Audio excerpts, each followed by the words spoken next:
नमस्कार, बहुत स्वागत है आपका। आप देख रहे हैं किस्मत कनेक्शन और मैं हूं आपके साथ शैलेंद्र पांडे। आपके व्यक्तित्व को बनाने में, रिश्ते निभाने में और सफलता पाने में सबसे बड़ी भूमिका होती है आपकी वाणी की, आपकी बोली की, आपके जबान की। तो आज हम आपको बताएंगे कि अपनी वाणी को आप अच्छा कैसे बना सकते हैं, कौन से उपाय करें जिससे आपकी वाणी, आपकी बोली बेहतर हो जाए। आज हम बात कर रहे हैं वाणी के बारे में, आपके बोलने की शक्ति के बारे में। सबसे पहले जानते हैं कि वाणी का ज्योतिष में किन ग्रहों से संबंध माना जाता है। किसी कुंडली का दूसरा भाव और इसका स्वामी वाणी को नियंत्रित करता है।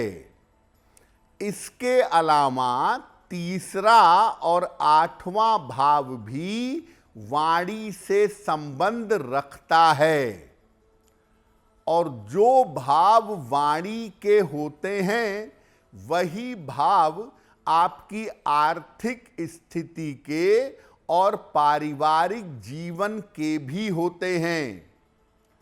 इस प्रकार आपकी वाणी आपकी आर्थिक और पारिवारिक स्थितियां एक दूसरे से जुड़ी हुई हैं। वृषभ राशि और बुध, इनका सीधा संबंध होता है आपकी वाणी के साथ। ये व्यक्ति को अभिव्यक्ति की, एक्सप्रेशन की अद्भुत क्षमता प्रदान करते हैं। बुध जो है वो आपकी वाणी को बहुत अच्छा बनाने में अकेला सक्षम है। बृहस्पति भी व्यक्ति को बेहतरीन वाणी की शक्ति प्रदान करता है।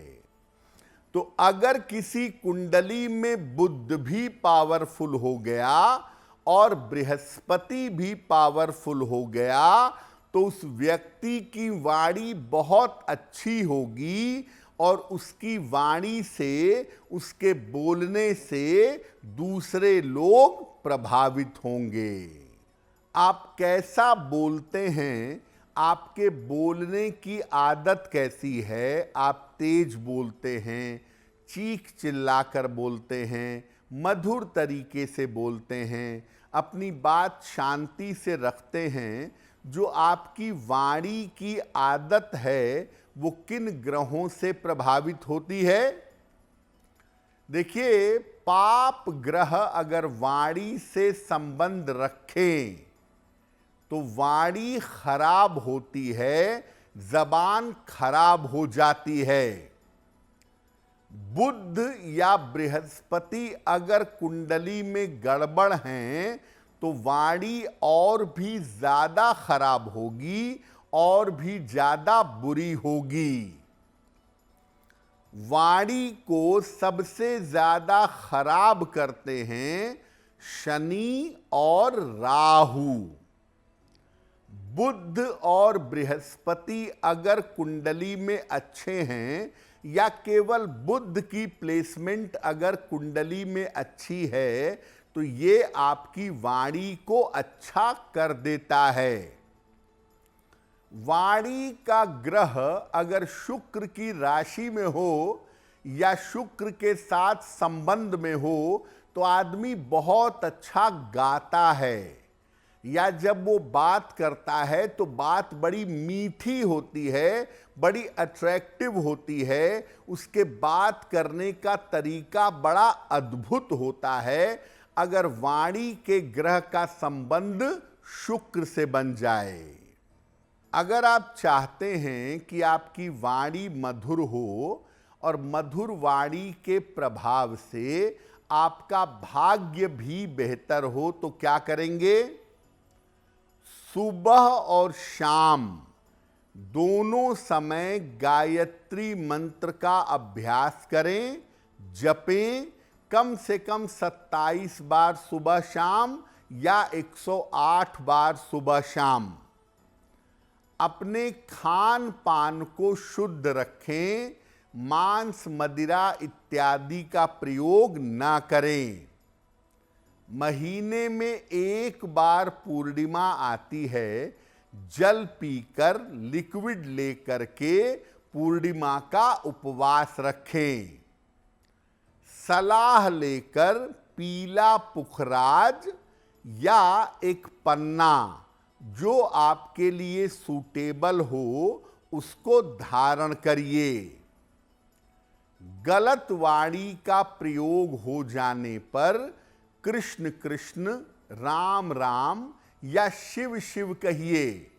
यानी अगर मुंह से अपशब्द निकल गया, गलत बात निकल गई, तो तुरंत भगवान का नाम लीजिए ताकि उस अशुद्ध वाणी का असर आपके जीवन पर ना पड़े।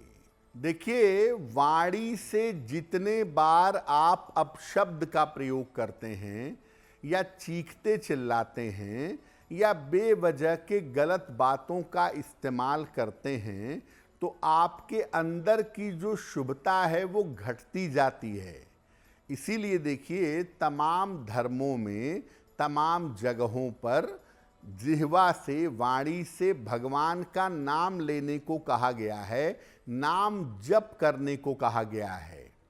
तो अगर मान लिया आपकी आदत ऐसी हो गई है कि बात बात में अपशब्द निकल जाते हैं, या आप चीखते चिल्लाते हैं, या आप क्रोध करते हैं, तो आप कोशिश ये करिए कि आप लगातार भगवान के किसी भी नाम का निरंतर जप करते रहिए। अगर आप भगवान के किसी भी नाम का निरंतर जप करते रहेंगे, लगातार नाम लेते रहेंगे, तो धीरे धीरे आपकी ये आदत छूट जाएगी और इस आदत की वजह से जो जीवन में मुश्किलें हैं, जो अशुभता बढ़ रही है, वो अशुभता समाप्त हो जाएगी। तो आज हमने आपको बताया वाणी की शक्ति के बारे में और वाणी को सुधारने के बारे में। अगर आप मुझसे जुड़ करके अपनी समस्याओं का समाधान चाहते हैं और चाहते हैं कि आपकी समस्याओं को ज्योतिष के माध्यम से सुलझाया जाए, तो आप हमसे संपर्क कर सकते हैं, जुड़ सकते हैं एस्ट्रो तक पर।